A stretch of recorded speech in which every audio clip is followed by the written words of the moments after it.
Goldman Sachs waited for Robinhood to go down 84% before they decided to recommend that you should sell it.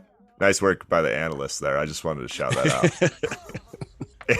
In a perfect world, you might tell people to sell it near the top rather than after the 84% drawdown.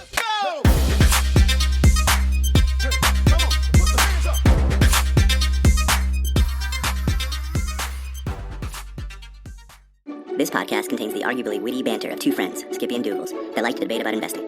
The content is intended to be entertaining and for informational purposes only, not investment advice. You should do your own research and consult a financial professional before using any of the information in this podcast, and especially before investing. How's it going? Oh, it's good. It is good. It's good. Yeah. I loved that in the pre-show meeting today, we almost started yelling at each other. We almost just jumped straight into the topic. That clearly means the pod needs to go. Yeah, exactly. It's time. Start it. I'm already yelling at you. I love it. Oh, good times over there. Yeah, no complaints, man. Great. I love it. I love it. I love it. Let's hop in. I'm going to fishbowl grab and go back into the ancient days. Actually, that might be too mean. But Kenneth French, you know Kenneth French. Oh, yeah. Good guy. Dartmouth in the house. There it is. Been around for a while. He's a Dartmouth professor, as you just mentioned. And he's most well-known academically for working with someone named Eugene Fama. So if you ever see something out there that's like Fama French Fama, right? It's those two people working together. A lot of their work is pushing back on beta and CAPM as the models for returns. They have a whole bunch of stuff out there. He also has a lot of data that people use of his because he likes to keep proprietary data sets. Anyway, he came out with this. I think it's an essay at this point. The length of this, I don't know. It's kind of like, when does a salad become a salad? Like, if it's got macaroni is it a salad? I want to call a 22-minute read. I mean, it's this weird length, right? When does a post become an essay? I think it's around the 19th minute, I think, is when a post becomes an essay. So he wrote this. It's called 5 Things I Know About Investing. So when someone that's been around the block for this amount of time boils things down to that number, like a small, simple list, it's always, for me, it's always an interesting read. I'm going to name the 5 things, but there are really only 2 that I want to get your take on. So the 5 things he wrote about, one is risk is uncertainty about lifetime consumption. That's one of the ones I want to talk about. Ew. Number 2. Don't like it. Don't like that sentence. 2, the average dollar invested holds the market. 3, chance dominates realized returns. That's the second one I want to talk about. 4, active investing is a negative sum game. And 5, most investors should diversify their portfolios. So those are the 5 things that he put out there. Again, I want to talk about risk as uncertainty about lifetime consumption, which got a hallelujah out of you. And the second one I want to talk about is chance dominates realized returns. If any of the other phrases stand out to you, I'm happy to talk about those too, but those are the ones that really stood out the most to me in reading the meat, the Arby's of this whole thing. I mean, I'm not going to argue against the 5th point that most investors should hold diversified portfolios. So we can leave that one on the table, but let's dive into risk. I'm really curious about his approach here. So I thought this was interesting. Agree or disagree, doesn't matter, but I just thought what he was talking about here was interesting. So what he said is, whenever he goes to his students, other professors, right, people out there in the world, and asks, like, what's the definition of risk? Well, one, risk is important. That was like the first statement. Like, risk is an important thing as an investor. We talked a bunch about that. But when he goes out and asks people, what is risk? He gets a whole bunch of different definitions. Generally, he says they can be summarized as, it's either loss, like the potential for loss. Permanent loss of capital. Yes. Yep. It's volatility, like how volatile is your investment. Or it has something to do with beta, which comes back from the CAPM which model. Which is basically volatility. Which is basically, But yeah. Yes, volatility is tied to returns, kind of, right? But yes. So he's said, like, depending on who he talks to, it's one of those 3 things. We could ignore the third one. It's all academic. But the first 2, he's saying that those don't quite capture it. And what he says, going back to his sentence, risk is uncertainty about lifetime consumption, is ultimately, like, the reason that people invest is we invest such that we can use that, what he calls wealth, he's defining that as wealth here, in the future. And so there's like a hint of like loss and a hint of volatility in this, but what he's saying is no matter what you want to use that for, some people might say, I want to use it for day-to-day stuff. Like I want to live off of it. Some people say I want to be philanthropic, and some people might want to give to their kids, whatever. The uncertainty that you have around your ability to consume that money over your lifetime that you want, that's risk. Here's an example. He's putting risk on basically the uncertainty I have of knowing when I need that money. Is that what you're saying? And amount that you need, and your ability to be able to use it how you want to use it. That's what he's saying. And so like an example that he gives of what typically could be viewed as a bad investment by other definitions is homeowners insurance. So he says homeowners insurance is a terrible investment if you look at it in other ways, because homeowners insurance like couldn't be an industry if the average person had an expected positive return as an investor. He says it has to, like the company goes through, they have all their models and everything. So it has to be a positive return for them. So the average person can have a negative return. But excuse me, Mr. Pharma, do you know the definition of insurance? This is French. It's not an investment. Well, that's not completely true if you go through all different types of insurance. But his point is saying, like, just take it for definitional purposes. What he's saying is, he goes, but the thing is, like, if things go wrong, then it could be detrimental. And so the reason you buy this is just so that you have more certainty about your ability to consume in the future. Like that's what he's saying. So it's like, it's kind of, again, I do think it's a bit of a combination of loss and volatility that he's putting together in here. He doesn't say that, but I do think that's what it is. But I thought that was kind of just I hadn't thought about it that way. And I thought it was a fascinating way to think about it, as all I want is when I want this money to use for whatever I want to use it for, I want to make sure it's there. And what I need to do to make sure that it's there, if it's not, that's risky to me. And so it doesn't matter how volatile, I could have the most volatile portfolio in the world, so long as what I need is there when I need it. And so that's not risky, so long as the amount that I need is there when I need it. Yeah, I guess I think the permanent loss of capital definition fulfills the caveats you just made about, well, if it's there when I need it. Like, if I know, maybe it's built into my inherent definition of risk, which is more the permanent loss of capital. Like, if I know that I don't need this money for 20 years, then I can hold more volatile investments. And that's why one of the things I say when I talk to people about their investments is, let's figure out your time horizon first. So maybe I am in the French camp on this one, but I think that's a clunky way to say it. Maybe I just haven't fully understood his definition yet. Yeah, I don't know necessarily that his definition will change like actions or my perspective around it, but I hadn't thought about it this way, because it's almost like, if you need to make up a number, if you need 100 grand, that's what you need, and you have 500 grand in your portfolio, then you kind of, that $400,000 difference, like there isn't risk. Like you could put that in whatever and wouldn't consider it to be risk, because you don't need it for your consumption needs. Yeah. And so I don't know. It's interesting. I found that's actually be a little bit interesting. Let's hop to the second one, because you're still making grimacy face. Yeah, so exactly. The second thing I want to talk about is chance dominates real returns. For this one, he got real clunky academic for this one, but I'm gonna try and sum it up in a quick way. So what he's saying is that he made up this, like, it looks like a really fancy definition, but he shows this equation that is, your returns are your expected returns plus your unexpected returns. Yes. Okay. And the expected unexpected returns are always zero. He made sure to state that, which, yes, because they're not expected, so you can't have expected anyway. So he got real academic with it. But the purpose of this is what he states is that unexpected returns account for most returns in his view, but because they're not expected, like, they're not in most people's equations. So that's like a general statement that he makes. That's what this section's about. The part that I want to talk about, though, that I thought was most interesting is he says, and we've talked about this before, he says, be careful, because most returns come from the unexpected returns part.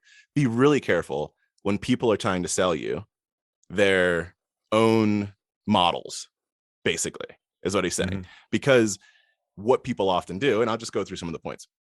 He says, start by considering the model that justifies the pattern, right? A winning pattern is more likely to persist if the model that predicts it's compelling, and the credibility of both the model and the pattern are enhanced a lot if the model obviously comes first. We've talked a lot about this, not even necessarily on the pod, but just like in our lives, right? About it's like overfitting and whatnot. And what I'll use different words than he used here when he talks about model and pattern. My interpretation of what he's saying here is you come up with your thought process and the theory. And then if you come up with that and then build a model to fit that, then go and look at the data, that's more compelling than if you go and you look at the data and use the data to then come up with your thought process and your theory. That's effectively, that's what he's saying. He's like, that's compelling, right? Can I re-say that? Because I would say you should figure out what your core beliefs are and then figure out if you can build, if you're a person that believes a quantitative approach is better, which you and I both do, then you figure out how to build a quantitative approach that supports your core values, and that sets you up for success, assuming you find something that actually outperforms historically, which is another hard thing to do. Very hard. Like, so hard. Very, very, very hard. Yeah, but that's a great way. That's a great way to state it. So I thought that was important. And then the second piece is he says, be suspicious about unusual procedures, a peculiar sample period, or strange variable definitions. One he uses, and I think there's some flexibility at this last point, but I think it's a good one. He says, be suspicious when there's no obvious link between the sample period and the start of available data. So when he's talking about available data, he goes back to CRSP, right? Which we've discussed CRSP. It's the Center for Research and Security Prices that's out of University of Chicago. And kind of viewed as like an official source of truth for stock return data. And they have starting periods that are January 1926. They have a starting period for 1962, starting period for 1973 for the different exchanges of when they have when they state they have clean data for it. And he's saying when you start at periods that like aren't those, and really the extreme of it is, and he's saying, you know, people are like, I came up with this thing, and we've joked about this a bunch in the past, right? They're like, if you look at this from February of 2004 to January of 2012, like it's amazing, right? And you go, well, it's 2022. So like what's happened in the last decade and what happened before then, right? And so he's saying that. So I think those points I thought were also pretty solid. The chance dominating returns, expected, unexpected, I think he needed that setup in order for his essay. That's also what makes an essay. Thesis, supporting points. He needed that setup, but I thought that those points were important. Yeah, I love that this is interesting. I certainly don't agree with all of it. And I am tempted to like dive into the academic breakdown of CAPM and talk beta and everything else, but I'll spare our listeners that. Though I like the spirit of his point about, hey, look at a data set that starts in 1926 or 1973 or, you know, but there's inherent flaws with those too, because if you see a lot of backtesting from 1973 on, well, what was happening in 1973 and what headwinds have you been facing, and is that going to work in 2022? We talked about this last week. I'm going to talk about it more this week. Bond prices, I have it in front of me, from 1981. This only goes to 2016, but had a real return of 5.6% with a maximum loss of 13% during that time frame. So anything that starts in a 73 backtest today that involves a significant portion of bonds has the best bull run ever for the bond market. And this is a 10-year treasury I'm looking at. So like, yeah, is that the right approach? Maybe, but you also can't just be like, oh, this backtest came from 1973. That guarantees it's going to work in 2023. There's so much more to it than that. I don't think he's saying that, but I guess I'm on that rant these days. Yeah, I think it's a great point. I think the bigger point that I would say to take away is just look at what the starting dates are, and whether that is a cherry-picked sample period is probably. Yeah, that's very fair. And the other thing I'd say is when you and I talk about our performance, like we talk about it from the start of our investing lives to today. We don't talk about it from 1973, right? And to me, that makes sense. Yeah, the back testing that we've talked about, we go to different periods. But Sure. But yeah. But yeah, so I think that this is interesting. It's worth for those that want to sit down and have a 22-minute read. I think it's worth going through. We'll put it on the Substack that goes out, so you can click that link that goes out on Mondays. Perfect. Yeah, thanks, Dougals. Listen, I need a little kind of therapy session. Is Dr. Dougals in the house today? Can you put on a fancy hat over here? I'll go get him. Yeah. Okay, perfect. Turns out I'm dealing with some addiction struggles these days, Dougals. I'm mostly addicted to the interest that's rolling off my iSeries bond that we talked about in November. Holy cow. So for a refresher, if you don't know, we mentioned this, I think, in a November show, and I know we had a bunch of listeners take us up. So we had tens of thousands, if not more than $100,000 flow into this after our listeners did their own research, because we don't give investment advice. We give research recommendations. I did the same. And for those who don't know, you could put about $10,000 a year in these iSeries bonds that are linked to inflation. The current rate is 7.12%. That's roughly $60 a month on 10K, Dougals, right? Yep. So I have some money in the old school banking system, some money in bonds, lots of money in equity, brokerage accounts all over the place, because I'm a guy that has an investing podcast. The $60 a month that rolls off this, Dougals, I haven't had this feeling since I was like 6 years old and I opened my first bank account back when rates were decent. This is amazing. When's the last time $60 a month showed up somewhere and you were just enjoying the fruits of your labor, no volatility? You don't have to deal with the crazy Chinese political nonsense with your Alibaba holdings, or, whatever the case may be, Zuckerberg doing something crazy with Facebook, or oil prices going crazy because of World War III. There's no variables here, Dougals. It's just money shows up in your account. Yeah, it's pretty freaking rad. If you have the means, do go research these things if you have not. Because to your point, you can, every calendar year, you can put in 10K. If you have a significant, like a spouse, they can put in. Yeah, if you have a business, you can put in 10K. If you have a business, right? And it just is, until inflation starts to go down. It'll go down accordingly. But for now, it just is. I guess I just had this really, this hasn't happened to me in probably 30 plus years, where it's just like, hey, you actually make what feels like a decent chunk of money for doing nothing. Rates have been so low for so long. So I compared this to a similar amount of money in the traditional banking system that made 99 cents last month, right? So $59 free. Yeah, well, it's not comparable to a savings account. It's not. You're talking hundreds of, even the high yield savings account that are maybe 0.5%, not comparable. 14 times that plus. So that's the first thing I need therapy on. I think I'm buying some more I-bonds, because in the craziness that is the markets right now, this just feels really good. Dr. Dougals will give you that therapy.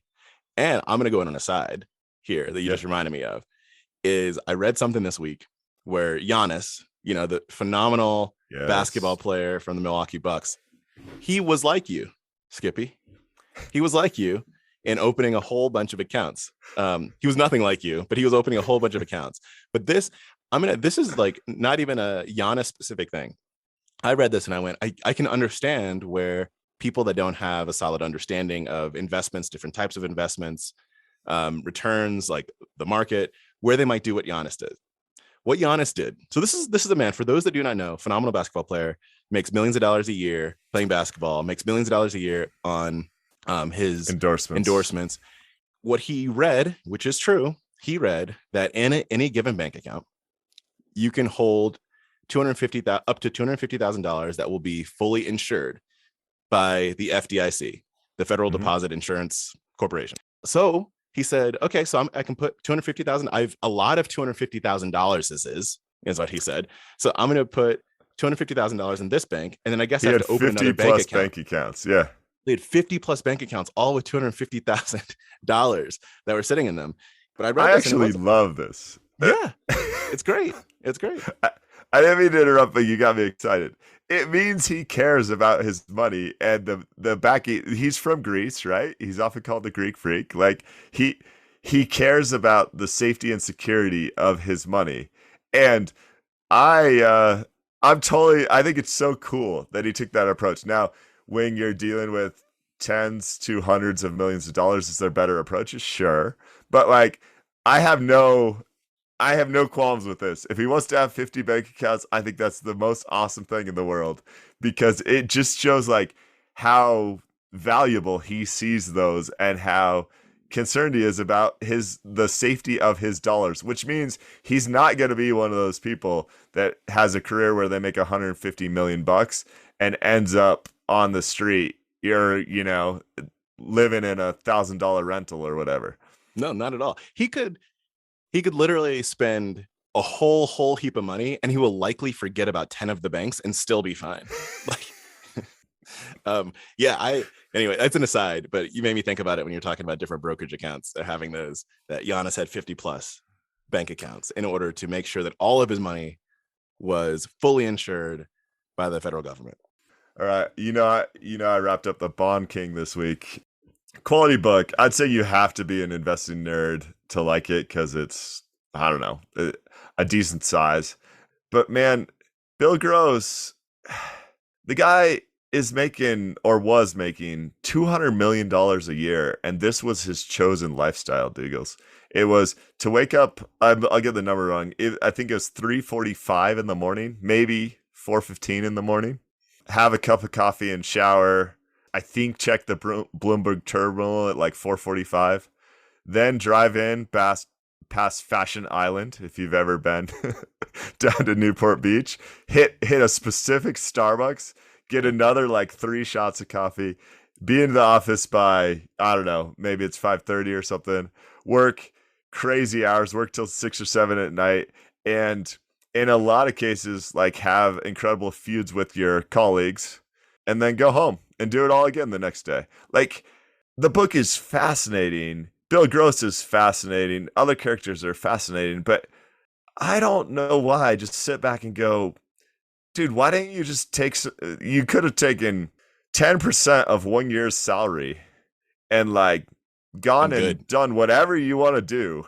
and not be miserable day in, day out. But he kind of, in a way, chose to be miserable for 45 plus years. He still does. I mean, it seems like he still does. He doesn't do all of that because he doesn't go in the office anymore. But this seems to be the life that he chooses. Like, because I listened to a podcast interview with him this past week, and what he was saying there was he still gets up at like whatever 4 something, and from, I think it was 5:30 in the morning until noon 30 in the morning, he just trades in his portfolio. Like, the guy is 80 years old. Yeah. Has buku wuku. Yep. And what is he trade? Like, what is he? First of all, the first thing I thought was like, what are you trading? Like, I'm not even sure what you're doing for 7 hours in your personal portfolio every day. Like, what are you trading? We all know he's not doing it well anymore, right? But that's what he loves. Well, and so that I respect. I mean, like, he loves the challenge of investing, and especially in the bond market. That's freaking great. That's his passion. That's what all this other stuff got in the way of, is my point. It's like, you could have taken your $1 billion at one point and like gone and traded and hopefully been happy. So for those who don't know, after he leaves PIMCO, he moves to Janus Funds, and it's all out of spite, basically. He sets up an office, because Janus was based in Denver at the time, directly adjacent to the PIMCO offices in Newport Beach, in a basically a building built by the same developer that happened to be 1 story taller, which people speculate is like him one-upping PIMCO. But he'd go into his office and stare at the PIMCO building every day and just effectively be like, I hate them, while doing the exact same job. Yeah. Then, after he gets remarried and has his beach house, I think the story goes he had a Chihuly that he purchased for his wife, whatever, $1 million, $10 million, who knows, that was getting damaged by like hailstorms or some sort of debris from the ocean. So they put up some protecting cover that blocked their neighbor's ocean view. So of course they end up with in a feud with their neighbor that goes to court and ends up in a multi-million-dollar lawsuit. But him and his spouse at the time are so petty that they set up outdoor speakers and played music as loud as possible 24/7 to annoy their neighbors during the middle of this lawsuit. and they're like countersuing back and forth. I mean, you just can't make this stuff up. It doesn't sound like a fun life. I think I read that it was the Gilligan's Island theme song that he It was was. playing. There was also 50 Cent in the club and like some other. It was a unique collection of music. What is that? Then, what is that Spotify playlist? I'm sure it's out there, man. And then they went into court and claimed, like, oh, we really like the Gilligan's Island theme song. We danced to it in the pool. So one of the rulings was if Mr. and Mrs. Gross or whoever were not actively in the pool, they weren't allowed to play music outside. Like, this is where this went. It's unreal. Dr. Doogles, I'm struggling to reconcile. The guy has all the money in the world, effectively. And I mean, to switch gears slightly, go buy 10% of Twitter. I'm on board. Do that with your crazy wealth. Don't annoy your neighbors. People tie their identities to certain things and they get tunnel vision. Especially, I think, the older that you get, the easier it can be to have like one thing that you then get so focused on, right? Because you don't have he can dictate his own life for the most period. So like when you're 24, you might get this idea, I'm gonna play music for days for my neighbors because I, blah blah blah. But then like 10 minutes in, you're like, oh, actually, I saw there's a party, like, across. He doesn't have that kind of distraction. He can do what he wants when he wants. Like, that is focus. It's true. Like, even if I, in my most vindictive, turned on music to annoy my neighbors and say I think the max I could do it is like 5 minutes, but let's pretend that I could actually do it for 24 hours and I slept on it. I can't imagine waking up the next day and not turning off the music. But no, this went on for like months. that one I wish I could help you with, but I'll say people have their identities. I am going to grab on to the little nugget that you threw out there, reach into the fishbowl, and talk about Elon Musk. For a couple months now, he's been a troll forever, but for a Twitter troll forever. But for a couple months now, he's been talking about like building his own social network, how there are specific things around Twitter that he doesn't like. And it was revealed through an SEC filing recently that he bought 9.2% of Twitter. He's been accumulating stock. And so that social network he's building it's called Twitter. He is the largest shareholder now in Twitter, and he likes to point this out, that he has 9.2% and Jack Dorsey has 2.5%. He likes to point that out because he is not vindictive or trite or anything. He's not. Elon would never. What I find most interesting, outside of I'd say the obvious things that are out there, is like, what's he going to do with Twitter? What's he thinking about this as a communication platform? There's all that. There's the business side. But what I think is most interesting here is that he's the wealthiest person in the world. And he is I'm going to say the only, you can combat me on this, but at least he's using his money more as a tool, maybe not the only, but he's using his money more as a tool and a utility than the other people that sit on that billionaire list. Like, many of those folks, they are accumulating, an active tool in the business world because they're doing things, right? Like, Gates is obviously using his money to like fight disease around the world and climate change. And so like he's using it, but Elon is like in the business world saying, I am, what is he? Late 40s, something like that now. Like, I still have half my life ahead of me. And I am like, I'm staying relevant, using my money to stay relevant in business stuff that is happening today and not just building my companies. It's kind of fascinating. Oh, it's funny that you have that perspective. I don't think that perspective is wrong, but I come at it from a slightly different angle. For the longest time, he was taking no formal salary from Tesla, and he would go on and brag about, like, remember that crypto forum sometime last year that him and Cathie Wood and Jack Dorsey were on? Yep. He's in the middle of that being like, I own some Bitcoin, some Dogecoin, and Tesla stock, and that is it. And he's pounding the table at that point for his lack of diversification, trying to make the point that what he owns, he truly believes in. And that's why all his money is in Tesla. Well, he's unique. I think there's very little argument that he's not super bright. And what I see him doing is diversifying away from Tesla. So, gosh, if with my investing hat on, if you told me I could buy Tesla or Twitter, it's a slam dunk. I buy Twitter 100 times out of 100. Not necessarily because I think the business prospects are greater. I just think the valuation is so much closer to. I'm not claiming that either of them is a deal, but I think Twitter is much more of a deal than Tesla. Yeah. So, all right, there's probably some of that, but with his personality, and I don't know him, so this is all speculation. But with the personality that I see that he puts out into the world, a diversification play to me, it doesn't fully make sense, and I think it'd be a lower amount. Like he bought 9.2% of Twitter, and I cannot remember the number here, but the second largest shareholder of Twitter is Vanguard, and I think they own like 9.1%. So like this is not, it's something like that. Maybe it's 8.8, but it's something high. He bought enough to be the largest shareholder in Twitter. I don't think that that's just a diversification play. I think it's a power play. So it is a power play. He's now on the board because he owns 9.2%, but he only spent, and I say only, something like $3.2 billion. So his wealth varies greatly because it's all tied in Tesla stock, but it's definitely north of $100 billion. I expect him. So there's two conflicting things that I don't want to conflate too much. One, I think he loves Twitter. I think he cares about Twitter. I think it sees that it could be better and is genuinely engaged and wants to be part of that. And he's just in a different income bracket than me or you, where if I thought Twitter was super cool, I don't have the means to take 3% of my worth and get to do basically whatever I want. But I expect him to do more of these, I'll call it marketing ploys, but it's marketing ploys with a predetermined outcome. For those who don't know, he was on Twitter several weeks ago being like, is Twitter broken?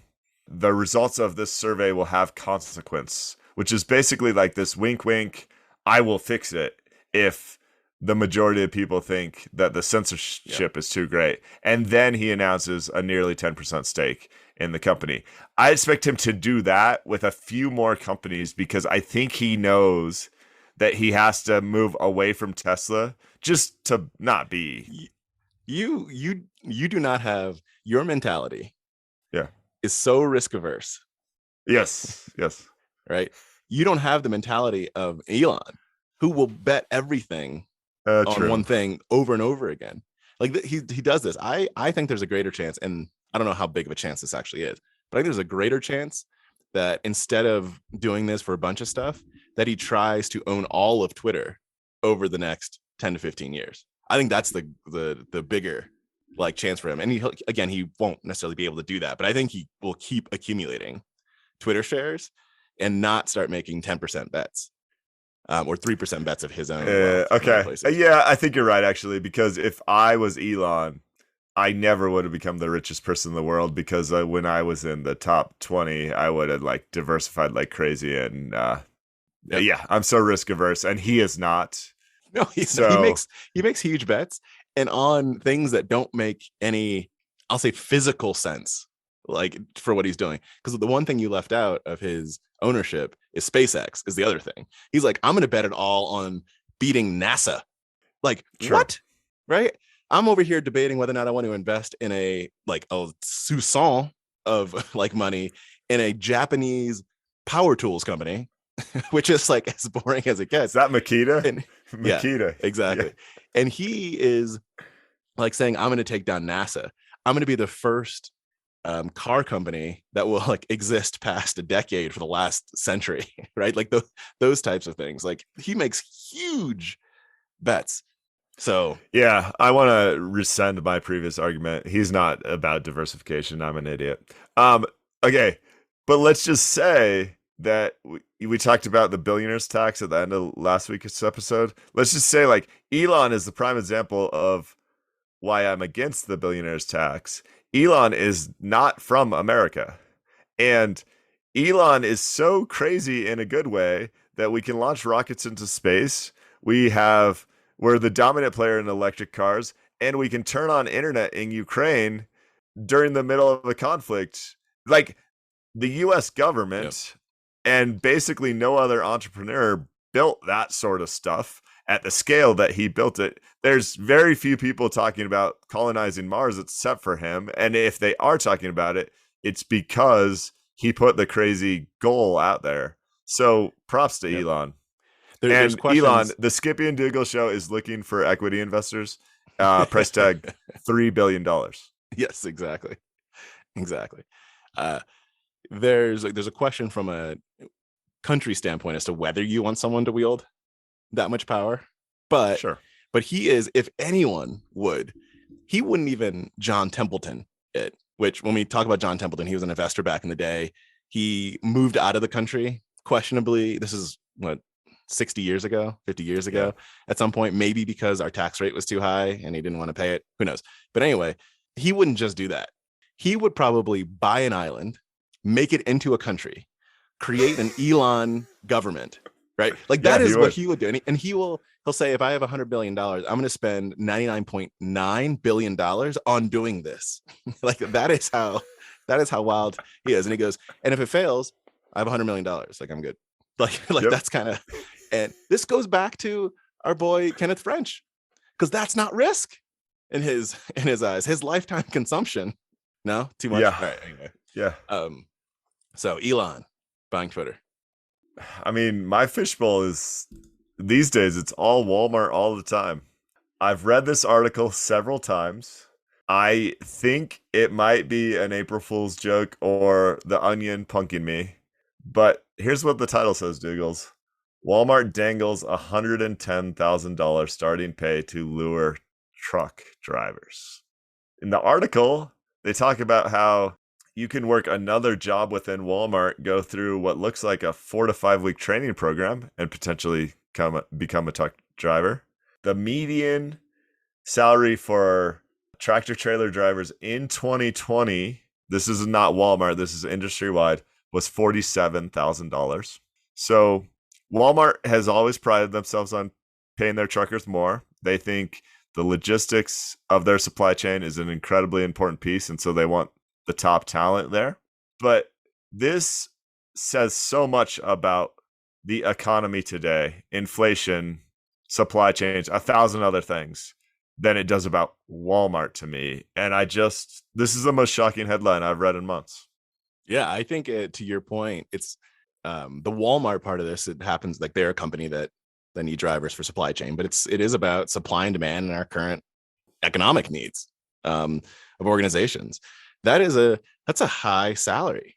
A 6-figure salary is a high salary, right? Yeah. And it's typically the thing that I really like about this is that those are the types of salaries that are typically reserved for others. Others like the quote unquote white collar jobs. When I say others, right? And that's kind of awesome. What was it? A few months ago, you were discussing truck drivers, and you were saying that you were talking about like the number of hours and the miles they put on, and it is an arduous tough job. Yeah, it's a tough job. Getting paid, you're getting paid, which is that's great if you're up for that job. Right? Getting paid for it. It's awesome. Like there's so much good here because we talked about this specifically probably 3 months back. And at that time they were saying truck driver salaries had really been increasing and many places were offering bonuses around 10K just to sign. And then they walked through what a typical week looks like. And if I remember correctly, it's 60 to 75 hours a week. They talk through number of miles, basically pay per mile, everything else, right? I don't have any issue with people getting paid for good work. I just think like this resets the market. And I don't know another job off the top of my head. There probably is a few that the certification to be a truck driver costs somewhere around $5,000. And again, takes, I think, a month to 6 weeks typically. I don't know anywhere else where you can spend $5,000 and immediately have a career that makes 6 figures. Like it's a brave new world. It's not necessarily a bad thing. It's just different. No, yeah. It's more power to you. Go get it. Yeah. So Dougals, this is kind of should have been part of the Dr. Dougal segment, but that leads to one more thing. I might be on the road more for these shows, so can we work on schedules? Because I'm thinking about driving a Is there big a rig. correlation there? Yes. No, Don't read too much into this. Don't read too completely much into this. unrelated. Yeah. Oh, all right. Fishbowl dipping. Yeah, go for it. So I I want your view on this because I don't know if my thought processes here are making sense. And so I want to say a few things here and then get your reaction. So Robinhood is coming out with, or maybe recently, I saw the headline, but I'm not sure what the date of release is, coming out with a crypto wallet. So Robinhood, as folks probably know, Robinhood has been able to, or has allowed its users to buy and sell crypto for a while now. But a crypto wallet allows you to use the crypto. Basically, you can hold it and you can be able to transact with it for places that will take crypto. This for me, here's the thought process that started kicking off for me. They're getting more and more into transaction based services, like systemic transaction based services, meaning you can like bank with them. They pay a pretty high rate, interest rate on savings. They'll give you a debit card, right, that you can go and you can use. Now, other brokerages also have like banking related services like that. But what feels different to me is what it seems like they're emphasizing. Like when I look at other services, it seems like they want you to bank there so that you can invest, so you can build your wealth and then use that with them, right? Like that's what they're after. And Robinhood seems to want you to invest so you can transact through them. Like it's almost like everything is kind of a transaction with them. And it's fascinating to me, especially given that Robinhood is now, its stock is down something like 65% from IPO. And from its peak, I think around 90% ish. Yeah, right? 80 plus. Yeah. Yeah, something like that. And so they're now a $9 billion company. And it feels like a $9 billion user experience powerhouse within the user experience powerhouse. I like that phrase goes together, not like a powerhouse, right, within this investing world. And I don't know what this means, like to be this transactional with everything that they're doing. They're becoming more and more transactional while talking about maybe having IRAs in the future. And I don't know what that business is. So that's why I just call it a user experience powerhouse, because I don't know what the standalone business is. So these are the thoughts in my head. Okay, so first, did you know that Goldman Sachs waited for Robinhood to go down 84% before they decided to recommend that you should sell it? So nice work by the analysts there. I just wanted to shout that out. In a perfect world, I know we don't live in a perfect world, but in a perfect world, you might tell people to sell it near the top rather than after the 84% drawdown. But now is the time to sell, according to Goldman Sachs. I just picture, just with that.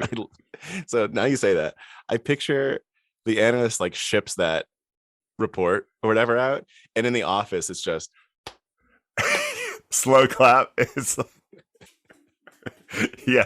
I mean, his or her friends on the Friday afternoon happy hour better be giving that person a hard time about that recommendation.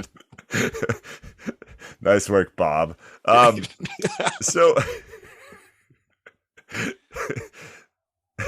So I like your lens on this. I think Robinhood is a unique company, but I never would have thought of the way you phrased it. I think it makes tons of sense, though. Why would a company think of themselves as a transactional company? Well, maybe if your entire business model was getting paid for order flow, which is basically that. So how do they make revenue? When you talk about their core investing space, which is the large majority of their business, they get paid when people trade. So to take that lens and apply it to other aspects of whether it's embedded banking or crypto or anything else probably makes sense. That's probably the lens that their executive leadership team thinks about all things through, but it would make them a unique player in the space. That's such a fragile business model, because like you're not building your organization to benefit or to incentivize people to build money, to accumulate funds. That's not what you're built to do. To your point, you're developing it for them to transact and you make your money in transactions. And I don't see how that compounds for the business over time. Like that's what's hard. It's like a hits driven organization. I was gonna say, unless Congress comes out with some, this will not happen. But if Congress came out with legislation that like solidified the payments for order flow business for like 100 years, they gave them like if they said we're gonna make it so there's 0% chance we could ever take this down, I think Robinhood stock probably like jumps a whole bunch. But that isn't like, I don't know. It's hard. What is their company? Like, what's the? Well, I have a slightly different perspective. I mean, like Visa's business model pays people to transact. They just know they get a cut of that. Meta, Facebook, WhatsApp, Instagram, org doesn't pay people to transact, but it pays for people's attention based on, and that's like a time transaction if you put the right lens on it. So I don't know that I have the concerns you have. I just think it's a different lens to a similar approach. With a crypto wallet, if they do it right, and I don't know the specifics, I mean, they're not really going to have a revenue stream associated from the transactions that happen in the crypto wallet. It's just another feature that they think will add stickiness to the people to transact through equities and banking. Yeah, that makes sense. It's a good point. The difference that I see is those other orgs that you talked about, their potential market size is the globe. You've built Visa is taking like transactions for anything that you buy ever. So it's a small amount off of all. I mean, I know Visa doesn't have 100% market share, but I'm just saying, like, potentially, if you get it, it's like all of that. Whereas investing, specifically transacting in asset purchase, I'll just call it, right? Like, unless they're trying to be the platform for all assets, which is like a level of trust you need to get before you get there. Yeah. I think that it's hard, which the outcome that makes sense given where they are today, the outcome that makes sense to me is that they're bought by like someone that needs their user experience, like someone that has that trust. JP Morgan, not even a Schwab. Like, I think it has to be someone that like has so much credibility and trust that can utilize that transaction layer. But if you are just the transaction layer when you're like not particularly well trusted, it's a tough one. I don't know. Maybe they have a business plan that, you know, they're playing 12-dimensional chess, but I just feel like they're playing Chinese checkers. Like, that's just like kind of like that's what it feels like. And it's a beautifully designed set. I mean, the user experience is really good. It's really good. I mean, it's unbelievably really good. And now the other players have effectively copied it, but to think about the delta there, like 2 years back between like an E-Trade or whatever and the Robinhood app in terms of the user experience, it was drastic. Monumental. And there's still a gap there for sure. So I don't know where it goes. Luckily for me, this is where I can be Dr. Skippy. I'm not losing any sleep over Robinhood's future business prospects. I really don't care.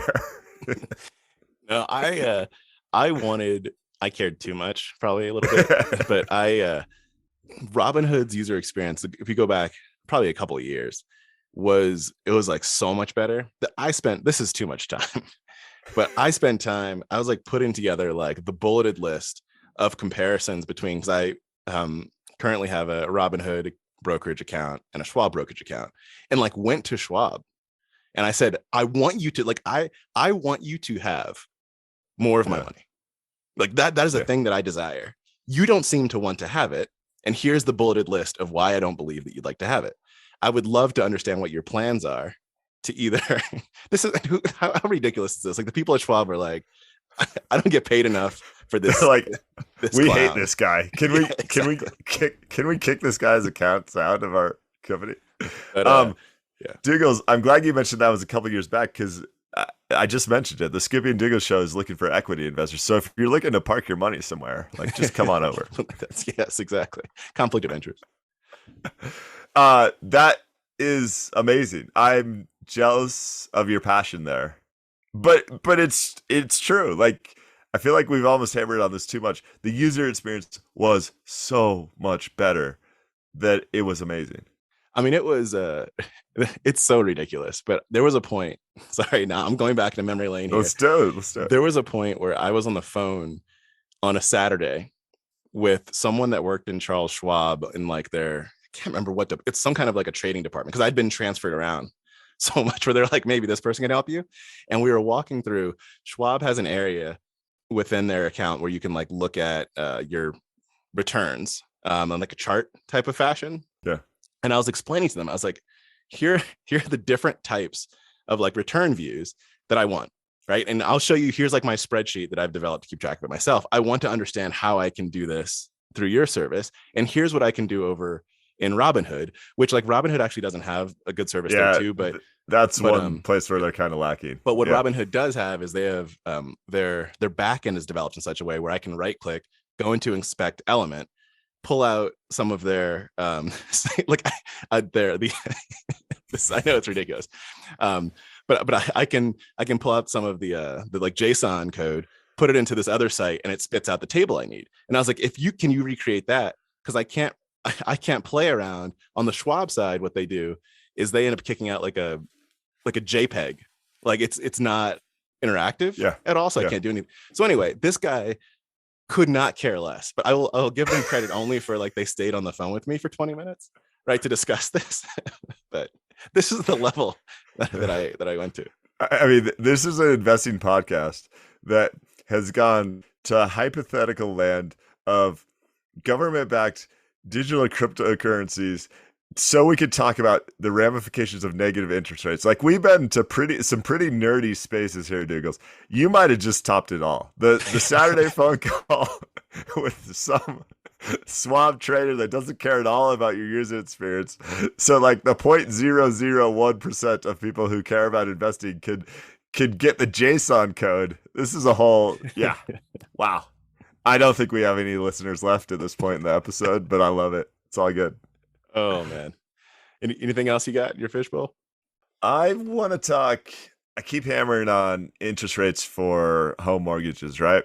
I just want to give a shout out. Wall Street Journal has this awesome article / breakdown where they have a simple stacked bar plot and they show how home ownership affordability has evolved in the last like 24 months, right? Yep. And there's basically three factors here. There's your income, right? If your income is going up and home prices are remaining the same, then homes get more affordable. There's the price of the home. So if home prices go up, homes get less affordable. And then there's interest rates.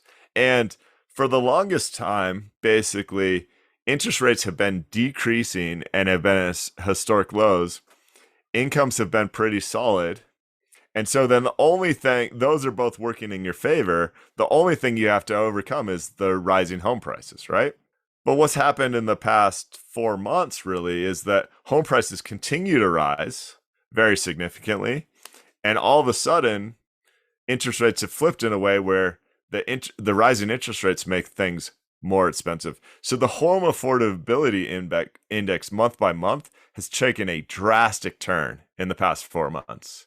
And I expect that to continue. And I don't know why I'm so fascinated with this, but just like income levels aren't anywhere near where they would need to be to allow home prices to continue to rise, assuming that you think home affordability should remain like on an equal plane, right? If you say the home affordability index is effectively fixed, then the other things have to come out in the wash. And this likely means that home prices have to cool down a little bit.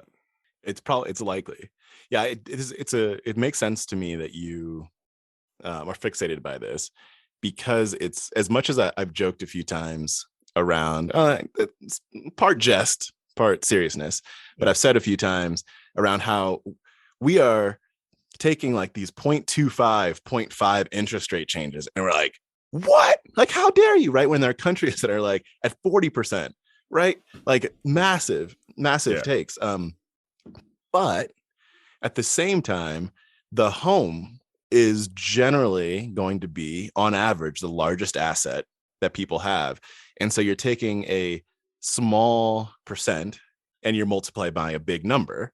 And that absolute value, when income is staying the same, matters a heck of a lot, right? Yeah. You were covering some of those specific numbers last week or the week before.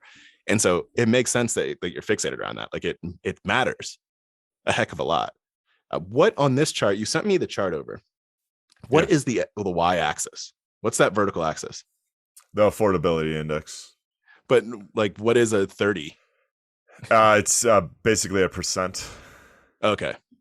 So like, are things 10% more affordable, 10% less affordable? Okay. It's just that normalized range. Yeah, this is going to be, I hope that people don't rush, as we talked about before. Like, that's the thing that I really hope doesn't happen, is people say things are becoming less and less affordable and I have to have a home. So I have to own a home. So therefore, let me go out and buy, because then you're just getting yourself into an overreaching like conundrum. Yeah, I hope that doesn't happen. Very true. But it's it's gonna happen. But don't worry, there's good truck driving jobs available, so we can offset that with some income. And there you go. But you're on the road all the time. Aren't even at your home. You don't even need a house, do you? So there's another conundrum. But hey, listen, I mean, you can listen to the Skippy and Dougal show on the road. That is very true. Well played. 1 hour of your 75 hours is covered with lots of fun banter. All right. Anything else in your fishbowl? Good. Well, take some of the $60 you're making off those series bonds and throw a premium subscription our way if you want. I'm joking. Find us at skippyanddougals.com, Twitter at skippydougals. What's the Substack, Dougals? skippydougals.substack.com. We're all over the place. I don't think we've actually said that what is on it here today, but I've had people, probably happened to you too, but I've had people that have said like, what was that article you mentioned? Or what were you talking about there? So after the pod comes out on Mondays, a little bit later, a couple hours after, on the Substack, we'll have the links that refer to like stories that we talk about or topics that are related. So if you ever wonder that for current episodes or past, you can go take a look on those. And then we'll periodically, not all that frequently, but periodically we'll release like just stuff we're thinking about too. But generally speaking, it's if you want the links for stories we're talking about, you can find them on the Substack. skippydougals.substack.com. Like if you subscribe to the email notification there, it's amazing, because basically every Monday you just get all the articles that we pontificated on. Really handy, awesome feature, probably better than the Twitter, to be honest. So that's a good one. All right. Thank you, everybody. Appreciate it. Thanks, guys.